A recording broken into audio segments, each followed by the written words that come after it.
Hello and welcome. My name is Carsten Lützen. I'm an agile coach, facilitator, professional coach. In these videos I share different tips and tricks, and in this video in particular I'll share the spotlight effect, which is rather interesting and something that I often fall victim to. Let's just put it like that. If you like these videos, please consider subscribing and sharing. That would be really, really awesome. So back to the spotlight effect. The spotlight effect is that we have a cognitive bias or dissonance that makes us believe that we are all points in time standing under a spotlight where people pay extra attention to us. So because we feel our nerves, right? So when we are in a workshop or when we are presenting, we feel our nerves, and so they feel visible. We feel everybody can see how nervous we are, right? We notice our mistakes, so we also expect that everyone else notices all the tiny mistakes we did, and we hear our inner critic, so we also assume that others have the same thoughts, the same opinion about how is it that we're doing, what is it that we're doing, how could we have done it better, and so on.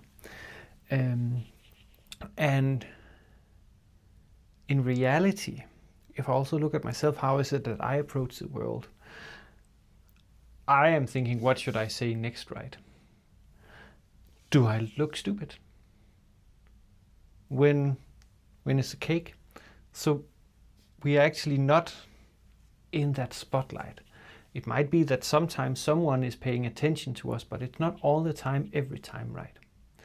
So when we facilitate, how is it that we can do something about it? Because most of us think that everyone is watching us, right? But they are not. They're actually watching themselves. What is it that I should do next? What is it that I could do next? What is it I should say next? I know we shouldn't. We should listen and deep listening and whatnot, but in reality, yeah. So when we facilitate it, normalize it. So make it completely, put it out there, right? That it might be that we think everyone is watching, but in reality, they're not. So say it out loud, and also lower visibility. So 1, 2 for all, for instance, from Liberating Structures is a great example of that. Start off individually and in silence. What is it? What is it that you can think, and just get some time for yourself to make up your mind. How is it that I'm going to say it? What is it that I'm going to say? And then in pairs, so we can slowly build up confidence, right? Then in groups of 4, again, building up confidence.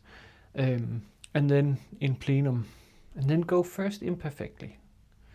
A lot of the time when we're facilitating, right, we're trying to be razor sharp and razor crisp in how is it that we phrase things? How is it that we invite to stuff? Maybe we don't need to. Maybe it's okay to make a mistake, call it out loud, right? Say, whoops, what I actually meant. Because in that way we role model this, that it's okay not to be perfect all the time, and it's okay to fumble when we talk.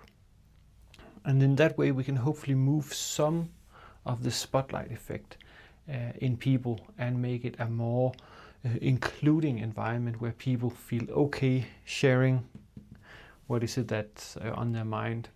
So that's the spotlight effect, very briefly, and how I try to work with it when I facilitate. I'm curious, how do you treat the spotlight effect? What do you do with it?